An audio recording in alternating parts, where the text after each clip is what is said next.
சனி கொடுக்கும் கெடுக்கும். என்ன இரண்டாக சொல்கிறீர்கள்? நான் அவருக்கு விளக்கமாக சொன்னேன். யாருக்கு கொடுக்க வேண்டுமோ அவர்களுக்கு சனி அள்ளிக் கொடுப்பார். யாரை கெடுக்க வேண்டும் என்று முடிவெடுத்து விட்டாரோ அவரை உண்டு இல்லை என்று செய்து விடுவார். இரண்டும் அவருடைய கைங்கரியம்தான். நீங்கள் என்ன வரம் வாங்கி வந்திருக்கிறீர்கள் என்பதை துல்லியமாக காட்டுபவர் சனி. பொதுவாகவே சனியை பற்றிய ஒரு அச்சம். 7.5 சனி நடக்கிறது, அஷ்டம சனி நடக்கிறது என்றெல்லாம் சொல்லி புலம்புவார்கள். ஆனால் ஒரு விஷயம், 7.5 சனியும் அஷ்டம சனியும் நடக்கின்ற பொழுது எத்தனையோ பேர் நன்மைகளை அடைந்திருக்கிறார்கள். மற்ற கிரகங்களை விட சனிக்கு கூடுதல் சிறப்புண்டு. சனி பகவானுக்கு மட்டும் அடுத்தடுத்த 2 வீடுகளை தந்திருக்கிறார்கள். ஒன்று 10ஆம் வீடு, கர்மஸ்தானம், ஜீவனஸ்தானம், தொழில் ஸ்தானம். இன்னொன்று லாபஸ்தானம், நம்முடைய விருப்பங்கள், மகிழ்ச்சி, ஆனந்தம் எல்லாவற்றையும் வெளிப்படுத்தும் இடம். இந்த அமைப்பில் கூட நமக்கு சில உண்மைகள் புரியும். செவ்வாய்க்கு காலபுருஷனின் 1வது வீட்டையும் 8வது வீட்டையும் தந்திருக்கிறார்கள். ஒன்று சுப வீடு, இன்னொன்று அசுப வீடு. யோசித்து பாருங்கள்.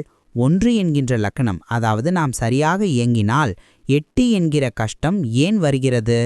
அதைப்போலவே 2வது வீட்டையும் 7வது வீட்டையும் சுக்கிரனுக்கு தந்திருக்கிறார்கள். நம்முடைய பணம், சொல், படிப்பு எல்லாம் சரியாக இருந்தால் நமக்கு சமமாக நல்ல வாழ்க்கை துணையை பெறலாம், நல்ல நண்பர்களை பெறலாம், தொழில் கூட்டாளிகளை பெறலாம். 3ம் 6ம் புதனுக்கு தந்தார்கள். 3 என்பது தகவலுக்கான இடம், 6 என்பது பகை. சரியான தகவல் இருந்தால் ஏன் பகை வருகிறது? குருவுக்கு 9வது இடத்தையும் 12ஆம் இடத்தையும் தந்தார்கள். நமக்கு கிடைத்த பாக்கியங்களை நல்லபடியாக உபயோகித்தால் 12வது இடமாகிய நிம்மதி தூக்கம் தானே வரும். 9ஆம் இடம் என்பது தர்மஸ்தானம். தர்மத்தை முறைப்படியாகச் செய்தால் 12வது வீடு நற்கதி மோட்சம் தானே கிடைக்கும். தர்மத்தை அறிவதற்கும் மோட்சத்தை பெறுவதற்கும் குருவினுடைய அருள் தேவை. அதனால்தான் அந்த 2 வீடுகளையும் குருவுக்கு கொடுத்தார்கள். ஆனால் சனிக்கு 10, கர்மம், 11, லாபம் என அடுத்தடுத்து வீடுகளை கொடுத்தார்கள். தொழில் முறையாகச் செய்தால் லாபம் 11. லாபம் எனும் விளைவு தானாகவே வரும். கர்மா 10, கர்மாவின் பலன் 11 என்று எடுத்துக்கொள்ளலாம். அவர் செயல்களின் பலனை தயவு தாட்சண்யம் இல்லாமல் செய்வார் என்பதால் அவரை துலா ராசியில் உச்சமடைய வைத்தார்கள். துலா என்பது தராசு அல்லவா? தராசு போல அவர் பலாபலன்களை கொடுப்பார். அதனால்தான் நாம் அவரை நினைத்தால் கலங்குகிறது. மடியில் கனமில்லாவிட்டால் வழியில் பயமில்லை என்று ஒரு பழமொழி உண்டு. நாம் மிக சரியாக தர்ம நியாயங்களின்படி நடந்து கொண்டால் சனி பகவானை குறித்து அச்சப்பட தேவையில்லை. சனிக்கு சனீஸ்வரன் என்று ஈஸ்வர பட்டம் இல்லை. அவர் பெயர் சனைச்சரன், மெல்ல நடப்பவர். ஒரு ராசியிலிருந்து இன்னொரு ராசிக்கு போக 2.5 வருடம் எடுத்துக்கொள்பவர். கொடுப்பதற்கு காலதாமதம் செய்வார், ஆனால் நிலையான சொத்தை கொடுப்பார். சனி திசையில் வாங்கக்கூடிய சொத்து தலைமுறைகளையும் தாண்டி நிற்கும். ஜாதகத்தில் சனி அல்லது குரு பலம் பெற்றிருந்தாலும், குருவுக்கும் சனிக்கும் தொடர்பு இருந்தாலும், ஜாதகத்தில் குரு மற்றும் சனி இவர்களின் சாரத்தில் கிரகங்கள் இருந்தாலும், 9ஆம் அதிபதி 10ஆம் அதிபதி தொடர்பு இருந்தாலும் ஜாதகரின் கடைசி கால வாழ்க்கை சிறப்பாக இருக்கும். சனி சுயசாரம் பெறுவது, ஆட்சி, உச்சம், தன் வீட்டை தானே பார்ப்பது போன்ற அமைப்பில் இருந்தால் சனி பலமாக உள்ளார் என எடுத்துக்கொள்ளலாம்.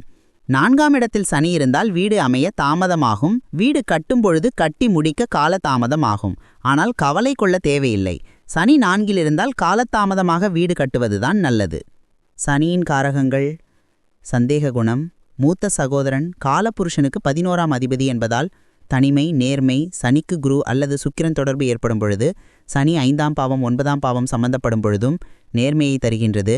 சுயதொழில், தாழ்வு மனப்பான்மை, முதிர்ந்த தோற்றம், நரைமுடி, கேது கருப்பு முடி, இரும்பு, கம்பி, கஞ்சத்தனம், வறுமை, கஷ்டம் இதுவாக செயல்படுவது. ஆயுள், எண்ணெய் வித்துக்கள், வியாதி. 6ஆம் பாவம் சம்பந்தப்படும் போது மட்டும் பயந்த மனநிலை, குறையுள்ள ஆபரணங்கள், சுரங்கம். 8ஆம் இடம் சம்பந்தம் ஏற்படும் போது மட்டும் பழமை, நொங்கு, பனைமரம் நொங்கு, பதநீர், கருப்பட்டி, கருப்பு, மசாஜ், மண்பாண்டங்கள், பாறை. சூரியன், செவ்வாய், ராகு, சனி எல்லாம் பாறையை குறிக்கும். காலனி, செருப்பு, ஆன்மீகம், சந்நியாசம். சனி கேது தொடர்பு கொள்ளும்போது சோம்பல், கசப்பு, பாவற்காய், புளிப்பு, மாங்காய். இருட்டு, அதாவது சனி அமர்ந்த இடத்தில் ஒரு ரகசியம் இருக்கும். அருவருப்பான இடங்கள், குப்பை, சாக்கடை, பழைய பொருட்கள், அழுக்கு, கசடு, குப்பை மேடுகள், படிக்கட்டு. மேற்கு திசை கடைநிலை போலீஸ் சனீஸ்வரை குறிக்கும். போலீஸ் அதிகாரிகள் செவ்வாய். வேலையாட்கள், தோல் வியாதி. 8க்கு தொடர்பு கொள்ளும்போது மட்டும் ஒதுக்கி வைத்தல், மரணபயம், பொய்யான குற்றச்சாட்டு, பொய் வழக்கு. லக்னத்திற்கு சனி தொடர்பு கொண்டால் ஜாதகர் மீது ஒரு வீண்வழி உண்டு. அழகுபடுத்தி கொள்ளாமல் இருத்தல், கொடூர விபத்து, கோர விபத்து, ஊனம், மலம், சிறுநீர், பிச்சை மற்றும் பிச்சைக்காரர், பதுக்கி வைத்தல், புதைத்து வைத்தல், கலப்படம், நீண்டகால நோய். இரவு வேலை. லக்னம் தொடர்பு இருந்தால் இரவு நேர பணி அமையும். திடீர் தாடி வளர்ப்பது, நீல நிறம், சுடுகாடு, கழிவறை, நிலக்கரி, குழி, பள்ளம், முட்டை, எள்ளு, குமட்டல் வாடை, சனி, சந்திரன், வாந்தி, பட்டினி, வறண்ட பூமி, வறண்ட இனங்கள், கரிசல் பூமி, பாலைவனம், ஈயம், பேரன் பேத்தி, பேரிச்சம்பழம், வெள்ளாடு, முடிதிருத்தும் கடை, கழுதை, கம்பங்கூழ், கேழ்வரகு, கருணிக்கிழங்கு, வேப்பெண்ணெய், நல்லெண்ணெய், ஐஸ், உரக்கடை. இனி ஜாதகங்களில் சனி எப்படி இருந்தால் கொடுப்பார், எப்படி இருந்தால் கெடுப்பார் என்பதை பார்க்கலாம்.